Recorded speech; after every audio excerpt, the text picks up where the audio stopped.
Selamat pagi, siang, sore, malam untuk Bu dosen, Bu Lilian. Di sini saya, Farel Mahdi Katriantama dengan NPM 50324011018 akan menjelaskan tentang presentasi untuk UAS literasi perbankan yang mengenai laporan analisis arus kas. Jadi yang pertama-tama tuh di keterangan yang pertama tuh ada gaji bulanan saya yang itu 10 juta. Gaji dengan nominal segitu sudah bersih dan saya tuh POV-nya bekerja di BCA dengan posisi HR serta pendapatannya 10 juta per bulan dan kondisi masih bersama orang tua. Jadi pengelolaan keuangan difokuskan untuk pemenuhan kebutuhan pribadi serta persiapan jangka panjang, jangka pendek, menengah, dan panjang. Lalu sebagai anak bungsu laki-laki terdapat tanggung jawab untuk mendampingi orang tua di masa tua sehingga perencanaan keuangan tidak terlalu memfokuskan untuk memiliki rumah baru atau pernikahan, melainkan penguatan tabungan, investasi, dana darurat, dan dana pensiun agar tercapai kemandirian finansial di masa depan. Selanjutnya ada keterangan berikutnya yaitu makanan kebutuhan harian, yaitu saya di spend di 1 juta. Jadi dengan nominal 1 juta tuh 700 buat makan di luar kayak di restoran atau dimanapun itu. Kalau 300-nya buat membantu orang tua untuk membeli teman nasi buat makan di rumah bareng-bareng. Selanjutnya yang ketiga ada transportasi dengan harga 200.000 itu hanya untuk bensin dalam waktu sebulan. Nah nominal segitu kalau servis itu biasanya 13 kali dan itu tuh biasanya tuh nggak terlalu mahal, tapi saya bakal usahain ada spend uang buat itu, buat servis atau ganti oli. Nah saya juga ada keterangan selanjutnya, namun saya kepikiran dari keterangannya atas, namun saya kepikiran untuk ganti rumah dengan menabung 1,5 juta per bulan.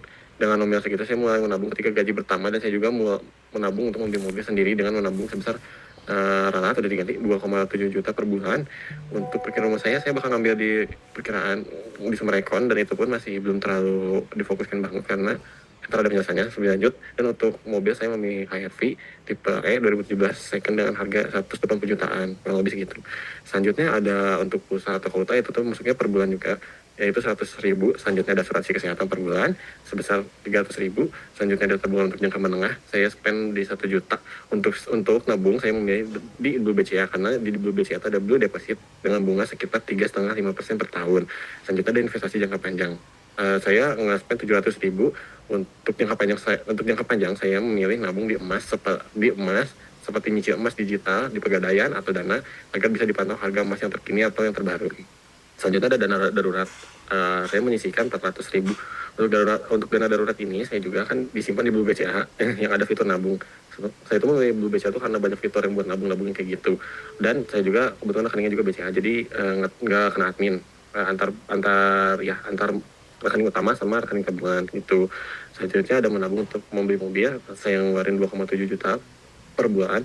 Nabung ini dilakukan per bulan dan saya akan menabung DP untuk mengambil mobil dalam perkiraan DP sebesar 20% dengan tenor 5 tahun dan tabungan di rekening dengan tabungan rekening yang berbeda dengan kebutuhan yang lain dan nominal ini bisa bertambah tapi tidak berkurang. Selanjutnya ada menabung untuk membeli rumah sebesar 1,5 juta. Nominal segitu untuk menabung DP rumah baru atau KPR. Tapi untuk saat ini saya belum kepikiran buat KPR karena saya kan rumah ini juga kayaknya cukup dan bakal saya nabung untuk renovasi mungkin ya. Nah untuk yang makanan kebutuhan harian tuh untuk analisisnya itu masuk ke kebutuhan. Kalau transportasi juga masuk ke kebutuhan, untuk pulsa juga kebutuhan, untuk asuransi kesehatan per bulan juga itu masuk ke kebutuhan, untuk tabungan untuk jangka menengah pun itu investasi masuknya, untuk jangka panjang pun investasi, dana darurat juga investasi. Untuk hiburan, oh iya maaf lupa tadi, hiburan lifestyle juga saya menyisihkan 1,6 juta per bulan. Itu masuknya analisis. Selanjutnya ada menabung membeli mobil itu masuknya keinginan. Kalau membeli rumah tuh atau merenovasi rumah tuh masuknya juga keinginan. Nah di bawah ini sudah ada analisisnya dan ya itunya. Nah untuk simulasi mobilnya saya ambil di ACC One yang kurang lebih seperti ini. Nah untuk saya segitu saja Bu. Sekian, terima kasih. Bila ada kekurangan mohon maaf. Ini baru perkiraan saja, semoga tercapai. Terima kasih Bu.